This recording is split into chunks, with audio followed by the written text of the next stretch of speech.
اعوذ باللہ من الشیطان الرجیم بسم اللہ الرحمن الرحیم اذ جعل الذین کفروا فی قلوبہم الحمیۃ حمیۃ الجاہلیۃ، جب جگہ دی کفار نے اپنے دلوں میں ضد کو، وہی زمانہ جاہلیت کی ضد، فَأَنزَلَ اللَّهُ سَكِينَتَهُ عَلَى رَسُولِهِ، تو نازل فرمائی اللہ تبارک و تعالی نے اپنے رسول پر تسکین، وَعَلَى الْمُؤْمِنِينَ، اور ایمان والوں پر بھی تسکین نازل فرمائی۔ سورہ فتح کی آیت نمبر 26 اس وقت زیر مطالعہ ہے۔ اس آیت کریمہ میں اللہ تبارک و تعالی کفار کے دل کی جو کیفیت، جس کو باطنی کیفیت کہا جاتا ہے، اس کا بیان فرمایا ہے، اور نبی کریم علیہ الصلاۃ والسلام کی جو کیفیت اور مسلمانوں کی جو کیفیت تھی اس کا بیان فرمایا ہے۔ انسان کے اندر کا جو حال ہے اس کا انسان کے کردار کے ساتھ، اس کے اعمال کے ساتھ، اس کے رویوں کے ساتھ بڑا تعلق ہوتا ہے، اور انسان کی پہچان جو ہے وہ رویے سے ہوتی ہے۔ رویہ بتاتا ہے کہ یہ کیسا انسان۔ اللہ تبارک و تعالی ارشاد فرما رہے ہیں کہ جب کفار نے اپنے دلوں میں ضد کو جگہ دی، ابھی بیان وہی ہو رہا ہے کیونکہ یہ سورہ فتح ہے، تو ظاہری حالات پر پیچھے بیان ہوا، اب ان کی باطنی کیفیت پر اللہ تبارک و تعالی بیان فرما رہا ہے کہ نبی کریم علیہ الصلاۃ والسلام تو صرف طواف کے لیے آئے تھے، آپ کا ارادہ لڑائی کا نہیں تھا، اور یہ کافروں کو بھی پتا۔ مفسرین نے لکھا ہے کہ جب کفار نے انکار کیا کہ ہم مسلمانوں کو داخل نہیں ہونے دیں گے مکہ میں، تو وہیں کے رہنے والے کفار جو ان کے بڑے تھے، پرانے زمانے کے لوگ تھے، انہوں نے بھی کہا کہ تم غلط کر رہے ہو، تم غلط کر، تمہیں حق نہیں پہنچتا ان کو روکنے کا۔ جب ہر دنیا کے کونے کونے سے ہر مکتب فکر کا بندہ آ جاتا ہے یہاں طواف کعبہ کے لیے، تو اگر یہ آ رہے ہیں تو بہرحال اللہ تبارک و تعالی ارشاد فرما رہے ہیں کہ انہوں نے اپنے دلوں میں ضد کو قائم رکھا، اور وہ جو بلا جواز ضد ہوتی ہے اسے جاہلیت کی ضد کہتے ہیں۔ 15-16 ڈگریاں بھی ہونا کسی بندے کے پاس، بڑا پڑھا ہوا ہو، وہ جو علم پڑھا ہے وہ دین کا علم کہلائے یا دنیا کا کہلائے، لیکن اس کا رویہ اگر یہ ہے تو وہ دور جاہلیت کا بندہ ہے۔ ڈگریوں کے ساتھ یہ ثابت نہیں ہوتا کہ یہ بندہ پڑھا لکھا ہے، اس کا رویہ بتاتا ہے، اس کا عمل بتاتا ہے۔ تو اللہ تبارک و تعالیٰ نے ارشاد فرمایا کہ حمیت الجاہلیت، ان کی جو ضد تھی وہ دور جاہلیت والی ضد تھی، اور ان حالات میں چونکہ جو اہل ایمان تھے انہوں نے اللہ کے ساتھ محبت کر لی تھی، ان کے دل میں اللہ کی محبت تھی۔ مومن جو ایمان لاتا ہے، جو مانتا ہے، تو اس کے پیچھے بھی دخل محبت کا ہوتا ہے، اور اللہ نے اس کو واضح فرمایا ہے کہ والذین آمنوا اشد حبا للہ،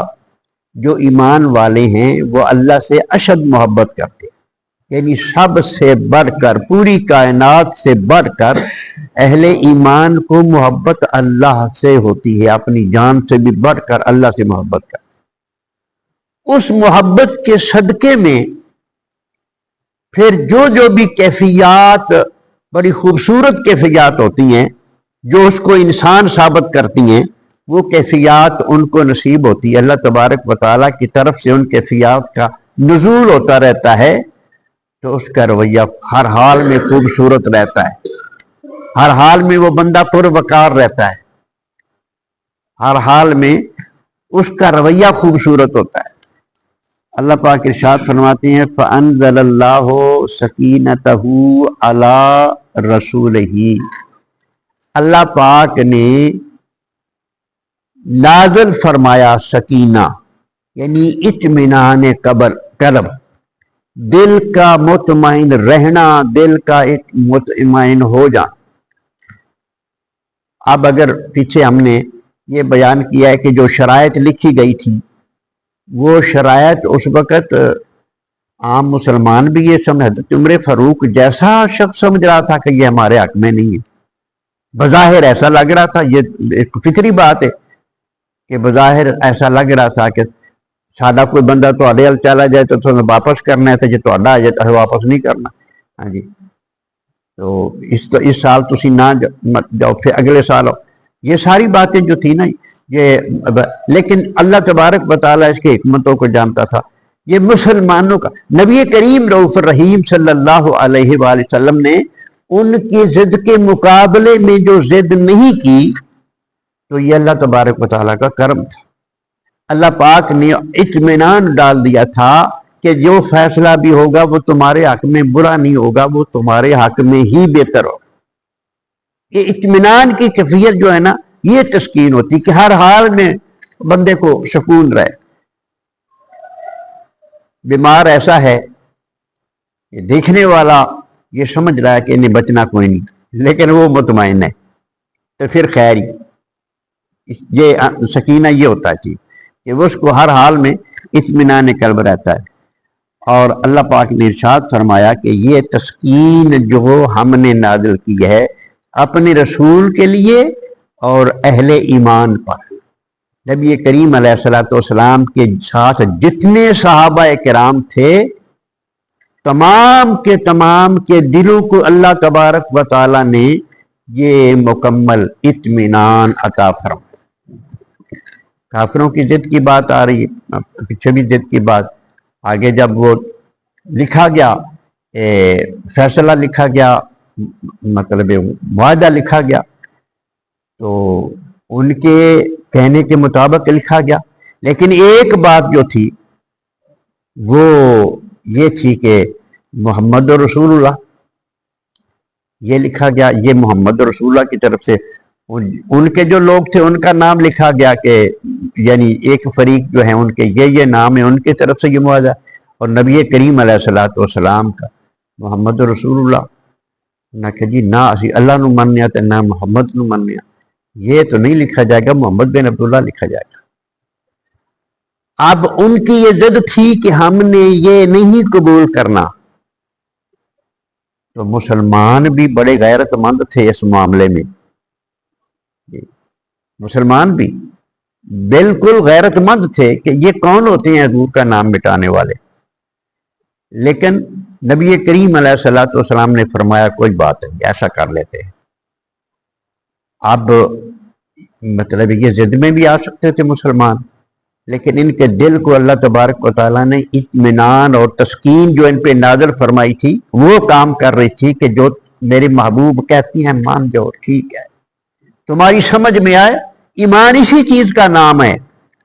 کہ امتی کی سمجھ میں کوئی حکم آئے تب بھی مانے، نہ آئے تب بھی مانے، ایمان اسی چیز کا نام۔ تو اللہ تبارک و تعالیٰ نے ارشاد فرمایا کہ ان کے لیے بھی ہم نے تسکین نازل فرمائی تھی۔ وَأَلْزَمَهُمْ كَلِمَةُ التَّقْوَى، اور ان کے لیے کلمہ تقوی ہم نے لازم کر دیا۔ اہل ایمان کو اللہ پاک نے یہ انعام عطا فرمایا کہ کلمہ تقوی جو ہے وہ ان کے دلوں کے ساتھ الزامہ کا معنی ہوتا ہے کسی چیز کا کسی چیز کے ساتھ چمٹ جانا ساتھ۔ مسلمانوں کے دلوں کے ساتھ اللہ نے تقوی کو چمٹا دیا ہے کہ یہ کسی صورت میں اللہ کی نافرمانی نہیں کر سکتا، اللہ کے حکم سے منہ نہیں پھیر سکتا۔ یہ ہے تقوی کا چمٹ جانا۔ یہ بہت بڑی نعمت ہے، جس کو یہ مل جاتی ہے نا اللہ تبارک و تعالیٰ کی، یہ بہت بڑی نعمت ہے۔ دیکھو تقوی ہی ایمان ثابت کرتا ہے، تقوی ہی بندے کو جنت میں لے جاتا ہے، یہ بہت بڑی نعمت ہے۔ تو اللہ تبارک و تعالیٰ نے مسلمانوں کے ساتھ اس کو چمٹا دیا تھا۔ وَكَانُوا أَحَقَّ بِهَا وَأَهْلَهَا، اللہ فرماتا ہے کہ مسلمان اس نعمت کے حقدار تھے اور یہ اس کے اہل بھی تھے۔ منصب اسی کو عطا فرمایا جاتا ہے جو اس کا اہل ہو، منصب اسی کو عطا فرمایا جاتا ہے جو اس کا اہل ہو، جو اہل نہ ہو اس کو عطا نہیں کیا جاتا۔ تو اللہ فرماتا ہے کہ یہ جو میری نعمت ہے تقوی والی، اور جو میں یہ رتبے مسلمانوں کو عطا فرما رہا ہوں، یہ مسلمان اس کے حقدار بھی تھے اور اس کے اہل بھی تھے۔ اب نبی کریم علیہ السلام کے تمام صحابہ تو یہ انعام ان کا بیان ہو رہا ہے۔ ایک طبقہ یہ دعویٰ کرتا ہے، یعنی ان آیات کے نیچے بھی وہ اپنی ایسی ڈنڈی مارتے ہیں، وہ کہتے ہیں کہ یہ تسکین اور یہ مطلب ہے یہ ایمان والا جو سارا قصہ ہے یہ صرف حضرت علی کے ساتھ تھا، نعوذ باللہ کسی اور کو نہیں وہ مانتے۔ ہاں جی، یہ بہت بڑی گمراہی ہے، یہ قرآن کا انکار ہے۔ اللہ تبارک و تعالیٰ نے جتنے صحابہ ساتھ تھے، چار یار نبی کریم علیہ ساروں کے لیے یہ جتنے صحابہ تھے، ایک منافق تھا اس کو چھوڑ کر سب کو وٹ بیت اس نے کی نہیں، وہ اس طرف آیا ہی نہیں۔ تو تمام کے لیے یہ ارشاد فرمایا اور یہ آخر تک اس پر قائم رہیں، آخر تک اس پہ اللہ تبارک و تعالیٰ نے فرما دیا کہ ان کے دلوں کے ساتھ تقوی چمٹا دیا ہے۔ اب یہ تقوی سے ادھر ادھر ہو سکتا ہی نہیں، کیونکہ اللہ پاک نے ان کے دلوں کے ساتھ تقوی کو چمٹا دیا اور اس کے اہل بھی تھے۔ وَكَانَ اللَّهُ بِكُلِّ شَيْءٍ عَلِيمًا، اللہ تبارک و تعالیٰ خوب جاننے والا ہے۔ اللہ تعالیٰ سب کی کیفیتوں کو، سب کے ظاہر کو بھی جاننے والا ہے، سب کے باطن کو بھی جاننے والا ہے۔ اللہ تبارک و تعالیٰ عمل کی توفیق عطا فرمائے، ہم ان صحابہ کرام کی اتباع کرنے والے بن جائے۔ صلاۃ و